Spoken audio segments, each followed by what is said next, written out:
Eu acho que eu já contei muita da minha história através dos anos pregando aqui. Eu aceitei Jesus quando eu tinha 12 anos de idade. Não tive tempo ainda para entrar em pecado muito, em pecados, mas eu era pecador, mesmo assim. E essa mensagem me convenceu, essa mensagem do Evangelho, me convenceu que eu era completamente perdido sem Jesus Cristo. Que eu tinha que, assim, aceitá-lo imediatamente. Então, eu fui salvo quando eu tinha 12 anos de idade. Mas a mensagem, o ênfase da mensagem era perdão dos meus pecados, a graça de Deus, a misericórdia de Deus, a promessa da vida eterna no céu. Então, para mim, naquela época, com 12 anos de idade, eu pensei que eu já tinha tudo que eu ia precisar na minha vida, pela frente. Eu tinha a coisa mais importante para todos nós. Eu tinha a minha passagem para o céu. Que no final da minha vida, ou se eu morrer antes, assim, de viver uma vida completa, eu ia para o céu em vez de ficar no inferno, longe de Deus, assim, sofrendo para a eternidade. Então eu senti que agora eu tenho a minha passagem na mão, eu posso continuar com a minha vida como normal, assim, somente que eu sou cristão agora. Eu tenho o direito de entrar no céu, por causa do sangue de Jesus, e pela fé eu aceitei esse sacrifício dele, então eu vou, se eu morrer, eu vou para o céu. Mas Jesus comprou muito mais do que simplesmente uma passagem para o céu para todos nós. Eu não sabia nada disso. Então, eu continuei com os meus planos e, de uma certa forma, a minha personalidade não mudou muito. E eu lia a Bíblia, eu tinha fome para as coisas de Deus, eu queria mais música evangélica, eu fui nas reuniões, grupo de jovens, esse tipo de coisa, mas eu comecei a entender que Jesus comprou meu corpo e a minha alma e o meu espírito. Ele comprou tudo, ele pagou um preço muito alto. Se pagar alto para alguma coisa, você quer tudo, na uma parte, não somente uma parte, eu quero tudo. Nos Estados Unidos sai briga, se a pessoa pega assim uma sacola de McDonald's e eles esquecem as fritas. Eu paguei, assim, fritas, o hambúrguer e fritas. E se não sair com fritas, sai briga. Porque eu paguei, eu quero tudo que eu pedi. Então, Deus pagou um preço super alto, que a gente nem entende, e Ele comprou corpo, alma e espírito. E hoje em dia, no nosso meio, na nossa igreja, nós temos muitos jovens entrando na igreja, muitos jovens respondendo, cada domingo a gente está desafiando pessoas a aceitar Jesus. Tem muitas pessoas chegando, graças a Deus. Mas eu vejo, no mesmo tempo, alguma coisa que a Bíblia fala em 1 Timóteo. 1 Timóteo, capítulo 4. A Bíblia fala sobre os últimos tempos. E fala assim, o Espírito de Deus diz claramente que nos últimos tempos, alguns abandonarão a fé.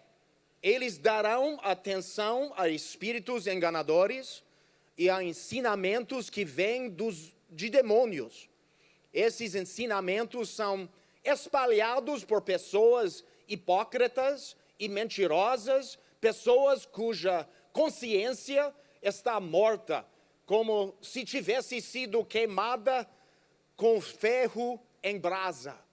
A Bíblia continua em versículo 3, pois vai chegar o tempo em que as pessoas não vão dar atenção ao verdadeiro ensinamento, mas seguirão os seus próprios desejos. e arranjarão para si mesmas uma porção de mestres que vão dizer a elas o que elas querem ouvir. E no nosso meio eu vejo uma mistura, uma confusão a respeito da verdadeira graça de Deus.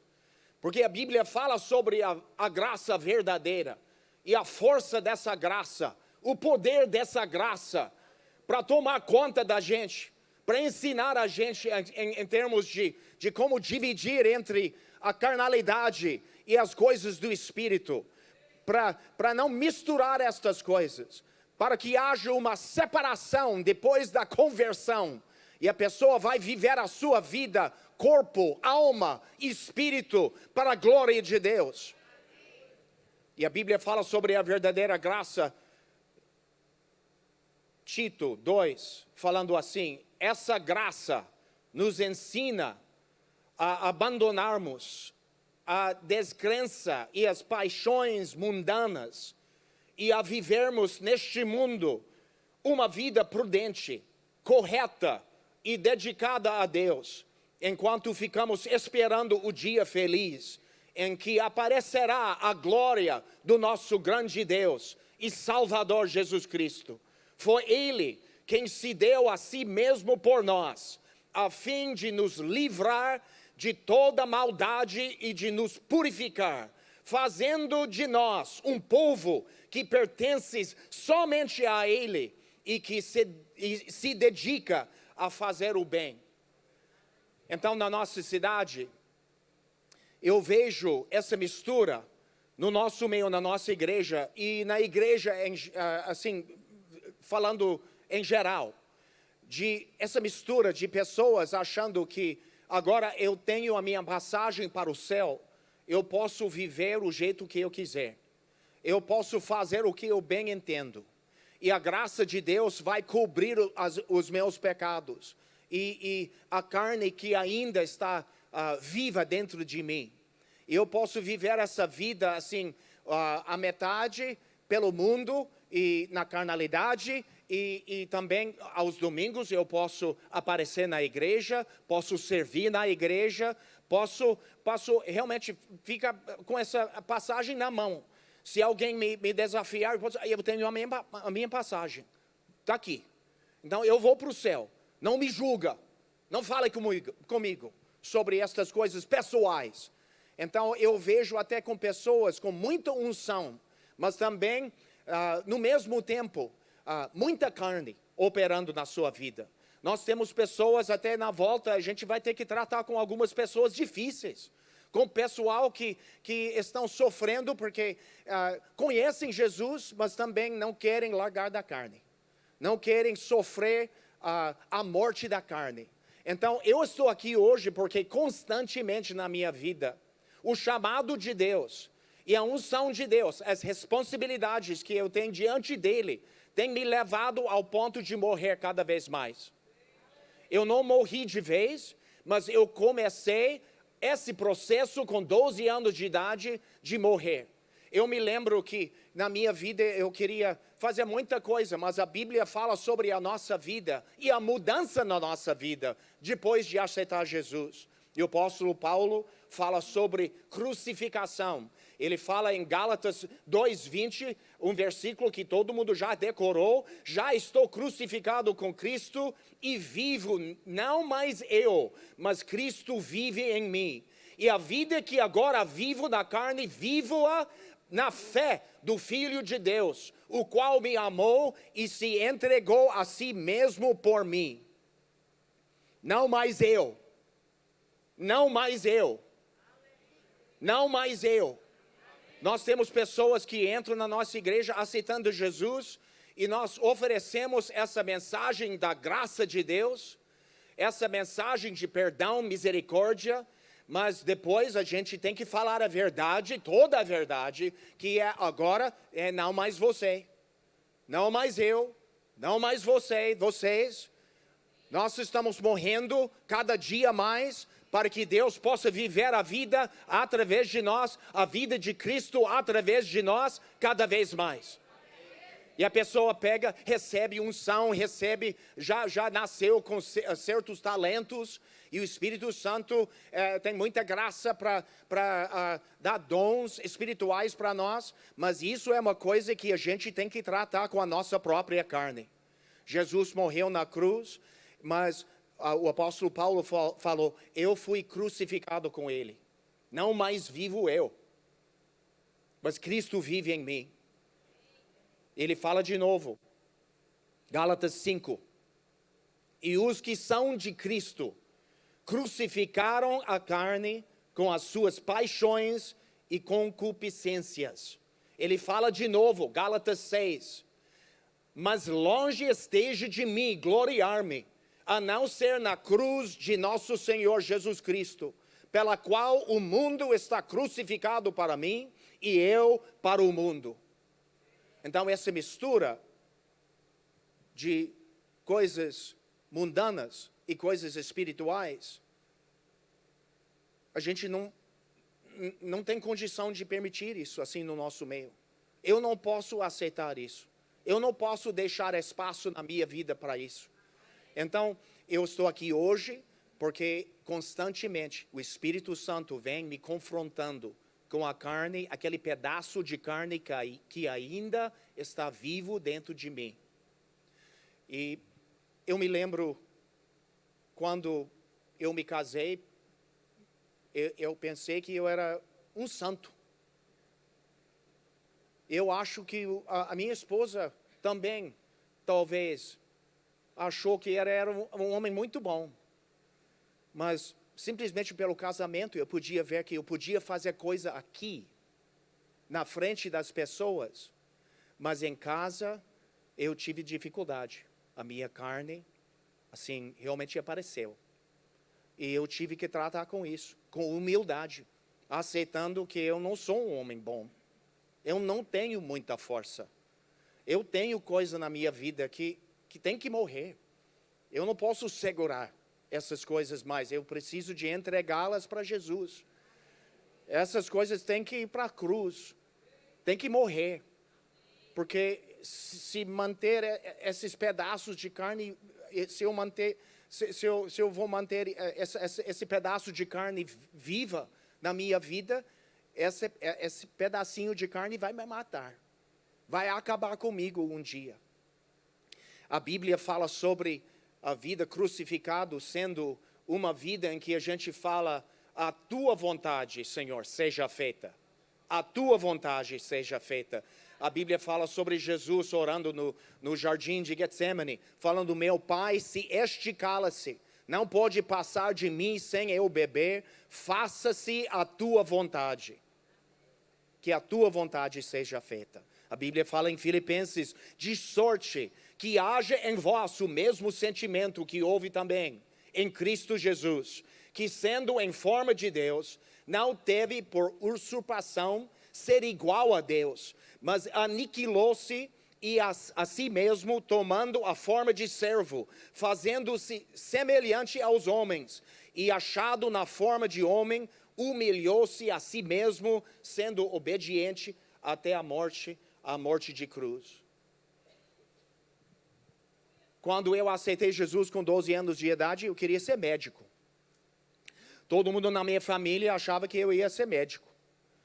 Eu fui criado na fazenda, quando o veterinário chegou para mexer com animais, fazer cirurgia, sei lá. Eu estava no meio, ajudando ele.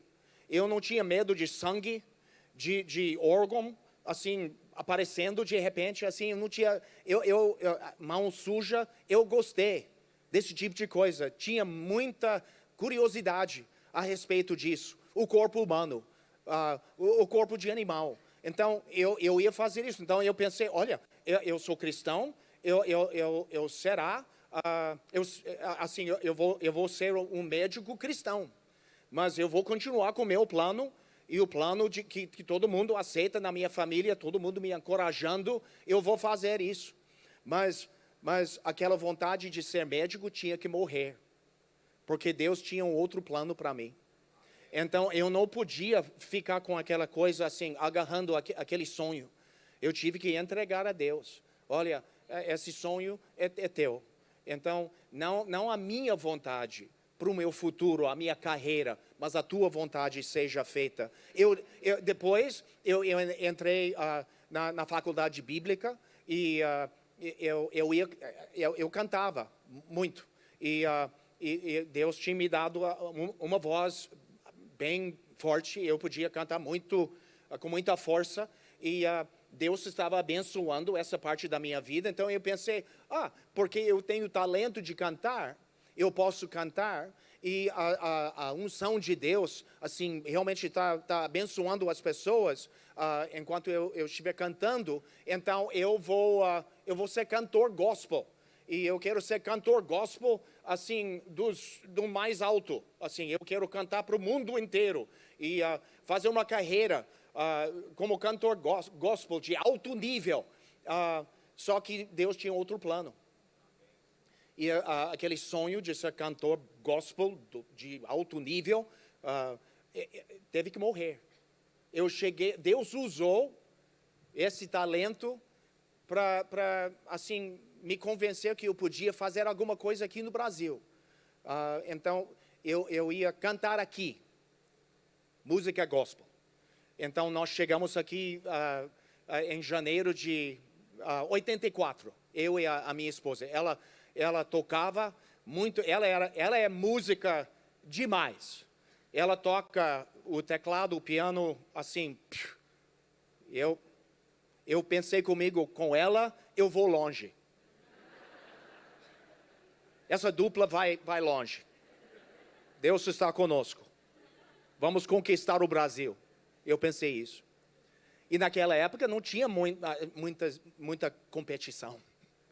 Então, a gente pensou em fazer isso. Então, logo ao chegar aqui no Rio, a gente trouxe instrumentos e aparelho de som, toda a aparelhagem que a gente precisava para fazer essa carreira de cantor gospel. E chegamos aqui e a alfândega prendeu.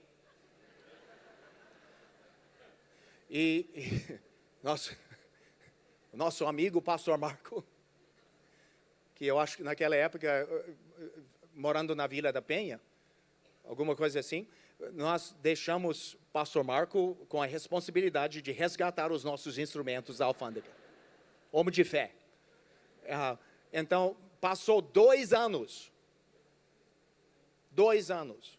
E nesse intervalo, a gente estava ajudando um casal brasileiro em Mato Grosso, Campo Grande, Mato Grosso do Sul. Então, nós ficamos presos na cidade de Campo Grande. Não tinha instrumentos, assim, a gente não podia viajar.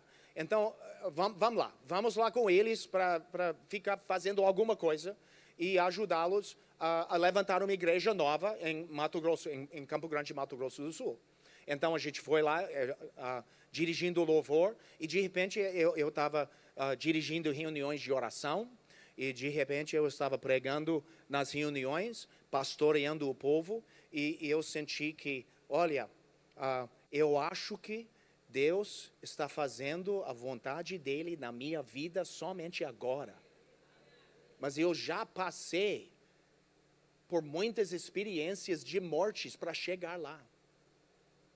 Esse sonho morreu, outro sonho morreu, e quando Deus se esclareceu mais, e quando eu estava bem assim na mão dele, pastoreando, pregando, cuidando das ovelhas, de repente, os instrumentos ficaram livres. A alfândega soltou os nossos instrumentos. Meu sogro lembrou que ele fez faculdade nos Estados Unidos com um parente de José Sarney, o presidente. Ele ligou para os Estados Unidos e o amigo dele casou com uma americana, estava morando lá, falou que meu genro está com um problema aqui, com alguma coisa. Então, esse cara escreveu uma carta para o presidente do Brasil. Ele fez um decreto no papel, assinou e mandou para a alfândega. Eles soltaram os nossos instrumentos.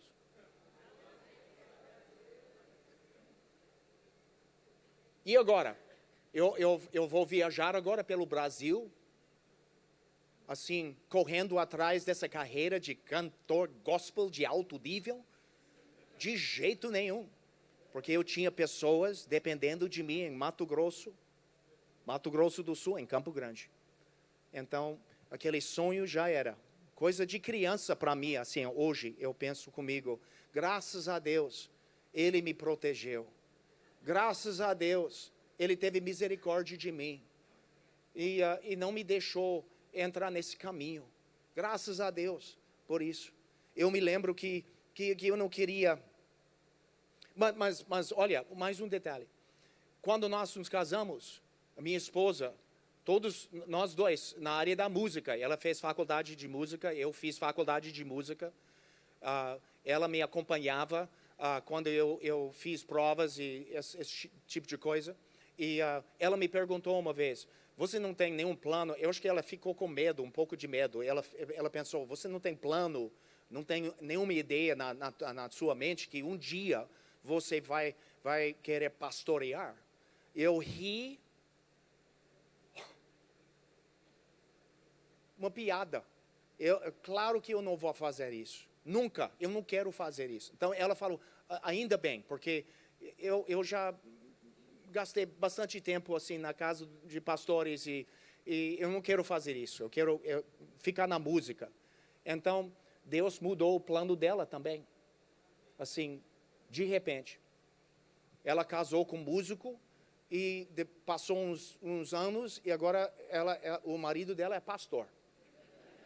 Virou pastor, de repente. Sem querer. Sem querer. Deus faz coisa na nossa vida, Ele deixa a gente pensar. Mas vai chegar o dia que Ele vai te confrontar. E seu plano vai morrer, ou o plano dele vai morrer. O seu desejo vai para a cruz, ou o desejo dele para a sua vida vai para baixo, vai desaparecer.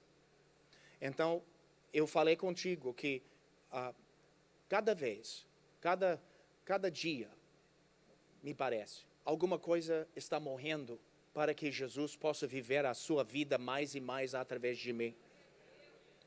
Eu não tinha vontade de conhecer a cidade de Jacksonville, onde a gente mora. E meu sogro nos chamou, falou que tem uma oportunidade aqui, que talvez vocês devem investigar essa oportunidade. Eu falei, de jeito nenhum. Eu não sei onde fica Jacksonville, eu não quero nem saber. Eu não vou. Eu tinha medo, insegurança. Eu não quero tomar essa responsabilidade, porque se eu for lá, eu vou ter que assim confrontar o meu medo, a minha insegurança. Eu não quero fazer isso. Então a minha esposa, graças a Deus, eu volto, cada história tem que voltar para ela, porque Deus tem usado a vida dela assim demais para me abençoar. Ela falou comigo, Deus tem algo para nós em Jacksonville. Eu fiquei com raiva. Assim, eu dei aquela resposta, eu queria que ela calasse a boca. Eu queria que ela tinha que se submeter, me obedecer. Eu não quero. Eu não falei para ela que eu estava tremendo de medo, porque isso ia me humilhar. Então, eu simplesmente falei que eu não quero. Por quê? Eu não quero. Eu não sinto. Eu não estou ouvindo o Senhor falar nada sobre. Mas sabe por quê? O medo não me deixou ouvir. Mas ela não tinha medo. Então, ela estava ouvindo a voz de Deus. Então, eu fui. Mas isso me custou mesmo. Assim, aquele medo eu tive que confrontar, tinha que morrer. Então, nós completamos em março 30 anos naquela cidade. 30 anos. Completamos a nossa segunda obra de construção. Agora nós temos assim um lugar que cabe 1.400 pessoas. E Deus está abençoando a gente como nunca. E nós temos 3 filhos junto conosco na obra. Trabalhando lado a lado, ombro a ombro.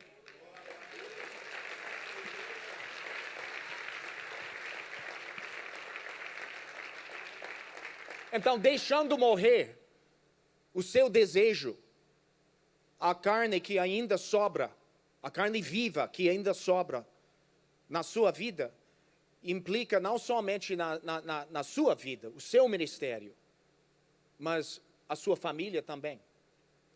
A sua família vai sofrer, ou a sua família vai ser abençoada, dependendo no nível de coragem que você tem para enfrentar a cruz e ser crucificado. Não mais eu, não mais eu, mas Cristo vive em mim.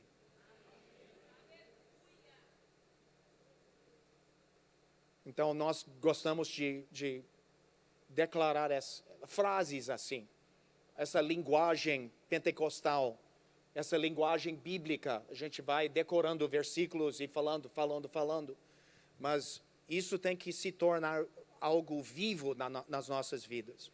Passa para ser um versículo somente e entrar na prática. Então, eu tenho experimentado essa vida crucificada durante um bom tempo. A Bíblia falou que Jesus sofreu humilhação. E essa vida, às vezes, a pessoa orgulhosa não aceita. Exige humildade. E nós queremos, assim, ficar com esses pedaços da nossa carne, porque nós temos confiança nelas. Confiança no nosso talento. Confiança no nosso juízo, sabedoria, capacidade de fazer decisões. Então, eu vou ficar com esse pedaço aqui. Então, isso atrapalha e deixa a gente assim, aquém. Então, nós temos que entender e reconhecer que a nossa força é fraqueza. O nosso talento não vale nada, a não ser talento entregado nas mãos de Deus. Esse talento Ele vai usar, mas esse talento tem que passar pela cruz primeiro e morrer. E Deus vai ressuscitar esse talento e essa capacidade e entregar de volta para nós, já purificada, pronta para ser usado para Ele. A vida santificada, a vida em que a gente fala, a Tua vontade, Senhor, seja feita. Mas também é uma vida de separação.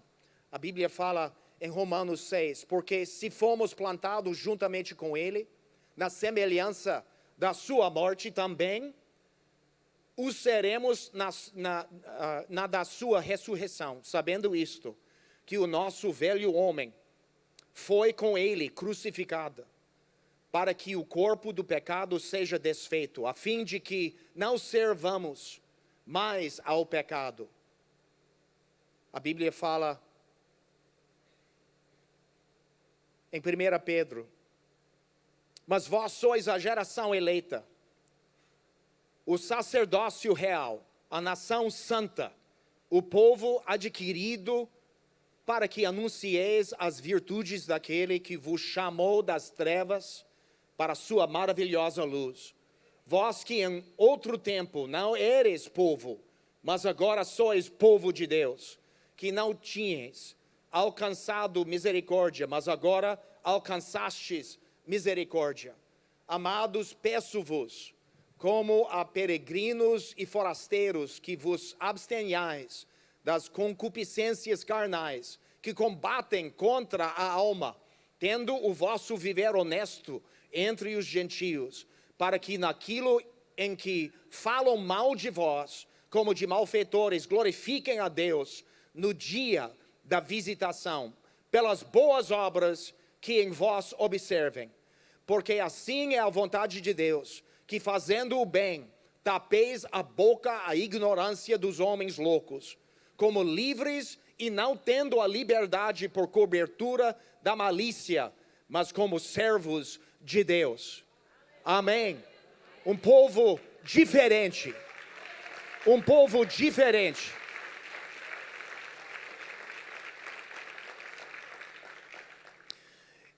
Na nossa cidade, eu conheço um homem que, 30 anos, quando nós chegamos, ele ele tinha pecado, assim, ele tinha adulterou e recuperou o ministério dele, saiu fora do púlpito um bom tempo e foi restaurado. E nós passamos alguns anos naquela cidade, não sei, 8 anos mais tarde, ele fez a mesma coisa de novo. Mas ele era um cara, eu gostei dele. E evangelista, tinha muito amor para as pessoas perdidas, pessoas assim, viciadas. E ele pregava bem. Ele tinha uma unção de evangelista muito forte. E muitas pessoas se salvaram através do ministério dele. Mas ele nunca tratou com aquele pedaço da carne dele. E ele acabou perdendo tudo. Ele tentou. Ele me chamou para o escritório dele, o dia que ele foi pego a segunda vez. Eu sabia o que ele tinha feito antes da esposa. Ela entrou enquanto ele estava confessando para mim aquilo que ele tinha feito. Ele falou comigo, esta vez não tem jeito, não tem retorno para mim. Eu vou entregar tudo, vou embora. Eu falei para ele assim, Deus tem poder para tratar com essa parte da sua vida que te atrapalha. Mas ele não tinha fé. Então ele perdeu tudo, perdeu o nome dele. O nome dele, assim, na nossa cidade, todo mundo liga aquele nome com escândalo, com pecado. Perdeu a igreja, perdeu a esposa, virou dono de uma loja de imóveis e se tornou campeão de vendas na nossa região. E eu encontrei com ele recentemente num restaurante. Ele é uma pessoa assim, de boa aparência por fora. Ele tem essa aparência de sucesso, homem bem-sucedido. Ele já ganhou muito, muito, muito dinheiro depois de sair do púlpito da igreja. Mas ele tem aquele aspecto de homem vazio, que por dentro não tem nada. E o que atrapalhou ele era um pedaço da carne dele, que nunca morreu. E ele viveu a vida inteira. Eu creio que até hoje ele luta contra isso. Mas ele tentou segurar esse pedaço da carne dele. Tem gente aqui segurando alguma coisa que você fica assim, escondendo aquela parte real, carnal. E você segura muito bem aos domingos. É fácil de segurar agora numa reunião. Mas basta sair da porta e aquele pedaço realmente se levanta para te atacar de novo. Segunda, terça, quarta, quinta, sexta, sábado, e você tem um pouco de descanso aos domingos, nas reuniões. Mas aquele pedaço você segura. Você vai, assim, viver uma vida escondendo o que você realmente é, por dentro. Então, isso não é vida. Isso representa escravidão. E Jesus pagou o preço para te livrar. Um povo livre. Livre. Eu vivo assim, com esse corpo. Mas o plano de Deus para a minha vida é libertação do pecado que está querendo me atrapalhar, para que eu possa viver uma vida de alegria, mas eu preciso de entregar esses pedaços, cada um, para Ele. Às vezes, assim, eu me lembro, eu tinha coisa que eu nem percebi que eu tinha, problema que eu nem sabia, estava dentro de mim. Até hoje eu estou descobrindo coisas que escaparam, não sei, se esconderam dentro de mim. E alguma coisa acontece e aquela coisa vai assim à tona. Então eu preciso de fazer alguma coisa com aquele pecado. Eu posso tentar escondê-lo, ou eu posso confessá-lo e entregá-lo para Jesus. Ele vai levar para a cruz e ele vai matar aquele pedaço. Eu vou ficar livre para viver a vida que vai glorificá-lo, em nome de Jesus. E eu tenho muita consciência do tempo em que eu estou vivendo, que nós estamos vivendo. Nós temos 2 netos e um neto que vai chegar em agosto. Todos homens. E a nossa família, os nossos filhos estão em volta da gente. Então, eu já vi pessoas que têm carreira longa, que têm muito tempo de serviço. A pessoa fica com essa atitude. Eu já fiz tanta coisa. Eu posso permitir alguma coisinha agora. Eu não preciso de lutar tanto contra a tentação.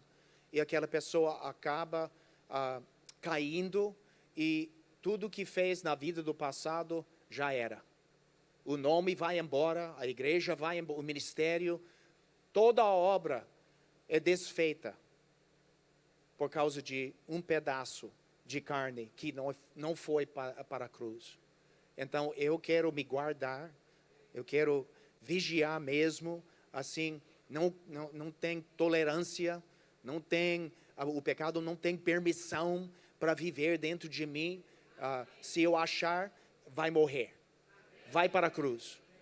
Não vou fazer desculpa, não vou me enganar pensando que, eu preguei bem domingo, então aparentemente aquele pecado dentro de mim que eu estou escondendo, Deus não importa com isso, porque Ele me abençoou quando eu fiz a pregação. Isso é um engano, porque isso não tem nada a ver, uma coisa não tem nada a ver com a outra. Deus não vai retirar os seus talentos, a unção da sua vida. Ele não vai fazer isso. Então você pode operar. Eu falei sobre aquele homem que caiu. Ele tinha muita unção, evangelista. E ninguém sabia de nada. Porque do púlpito ele era muito bom. Mas fora do púlpito ele não podia viver uma vida de vitória. Então a cruz funciona nas nossas vidas numa maneira tremenda para continuar com esse processo de morrer cada vez mais, para que Jesus possa viver cada vez mais. E amanhã começa de novo. E o apóstolo Paulo falou que diariamente eu morro. Exige humildade e coragem para enfrentar esse tipo de coisa. Mas no mundo de hoje, eu creio que as pessoas que vão vencer e as pessoas que vão aparecer diante de Deus são as pessoas que têm muito conhecimento da cruz. Muito conhecimento da cruz. E o mundo de hoje não está brincando. E aquele pedaço de pecado, aparentemente uma coisa pequena, vai se tornar uma coisa enorme na sua vida se não tratar. É como um câncer que começa, câncer de pele, começa com uma coisinha que é difícil de até perceber. Mas aquela coisa, se deixar, vai te matar. Tem que tratar. E Deus tem um tratamento. Um tratamento. O tratamento é diferente do que o nosso tratamento. O nosso jeito de tratar com o pecado e a carne é esconder, é segurar. Como se fosse uma bola de praia inflável. E a gente vai segurando. Mas vai escapar da tua mão na hora errada. Todo mundo vai ver. Você acha que eu posso segurar. Mas aquela coisa, você não vai poder fazer isso. Um dia, mais cedo, mais tarde, alguém vai ver o pecado que está dentro de você. E o seu testemunho vai embora. E as pessoas em casa têm que experimentar isso mais do que em qualquer outro lugar. Assim, a minha esposa tem que ver que o marido dela está vivendo uma vida crucificada. Meus filhos têm que ver isso. As pessoas na igreja, a equipe da igreja tem que ver isso. O pastor está vivendo uma vida crucificada. Então, o medo, ele levou para a cruz. A ira, ele levou para a cruz. A cobiça, ele levou para a cruz. A ambição pessoal, ele levou para a cruz. E quanto mais Deus nos abençoe, quanto mais a carne viva em nós quer ser alimentada. A igreja cresce e o orgulho cresce também. Se não morrer, vai crescer. Então, o seu sucesso vai acabar em derrota, se não conhecer a cruz. Então, mesma coisa com casamento, com ministério, com trabalho, em todas as áreas da nossa vida. Então, eu descobri uma coisa que Deus tem usado repetidamente na minha vida. E não é uma coisa, uma pessoa que me ajuda diariamente com isso. A Bíblia fala, porque a lei do Espírito de vida em Cristo Jesus me livrou da lei do pecado e da morte. Porquanto o que era impossível à lei, visto como estava enferma pela carne, Deus, enviando o seu Filho em semelhança da carne e do pecado, pelo pecado condenou o pecado na carne, para que a justiça da lei se cumprisse em nós, que não andamos segundo a carne, mas segundo o Espírito. Porque os que são segundo a carne inclinam-se para as coisas da carne, mas os que são segundo o Espírito para as coisas do Espírito. Porque a inclinação da carne é morte, mas a inclinação do Espírito é vida e paz. Amém. Amém. A Bíblia fala em Romanos 8, continuando em Romanos 8, porque se viverdes segundo a carne, morrereis, mas se pelo Espírito mortificardes as obras do corpo, vivereis. Eu descobri que quando a tentação vem para a minha vida, eu posso tentar segurar a carne para não responder. Mas eu vejo que isso funciona às vezes e às vezes não. A única maneira de garantir que eu vou resistir a essa tentação é de andar no Espírito. Relacionar com o Espírito. As pessoas acham que o Espírito Santo é só para falar em línguas. O Espírito Santo é só para ficar empolgado assim, ou arrepiado. O Espírito Santo é para ter dons ou fruto, mas o Espírito Santo é o meu melhor amigo a respeito da minha carne viva que tem que morrer. Porque a única coisa que eu posso fazer é tentar segurar essa carne. Mas ele pode fazer muito, muito, muito mais. Ele tem a autoridade e o poder para matá-la.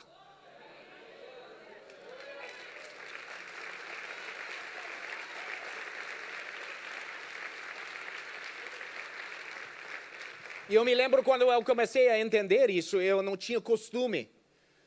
Como muitos de vocês, eu tentei mesmo com a minha própria força segurar a minha ira, conter o meu medo. Eu tentei, mas eu nunca consegui. Nunca consegui assim 100%. E eu fiquei assim cansado, espiritualmente, assim, emocionalmente, mentalmente. Eu fiquei cansado, tentando conter essas emoções e coisas tóxicas na minha vida e as respostas que não convêm. Tentei segurar a minha boca, as minhas palavras e as minhas emoções eu tentei. Mas isso leva a gente a ficar assim exausta. Então leva ao desencorajamento. Você fica assim pensando que não adianta. Eu sei que a Bíblia fala sobre santidade, mas eu fico cada vez mais ruim. Sou chato demais.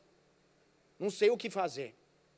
Eu pensei que eu era cristão, mas eu ajo numa forma que até ímpio tem vergonha. Eu não sei como agir. Eu não sei como me conter. Então, a Bíblia tem a resposta para nós. Esse nível de santidade, de separação do mundo e da carne, vem pelo Espírito Santo. Nós vamos glorificar a Deus. Ninguém vai chegar diante dele falando que eu fiz. O apóstolo Paulo falou que eu não posso me gloriar, porque eu não fiz nada, Jesus fez tudo. Eu não posso, eu sou quem eu sou por causa da graça de Deus. A graça de Deus não cobriu o pecado na minha vida, a carne na minha vida, mas matou tudo isso.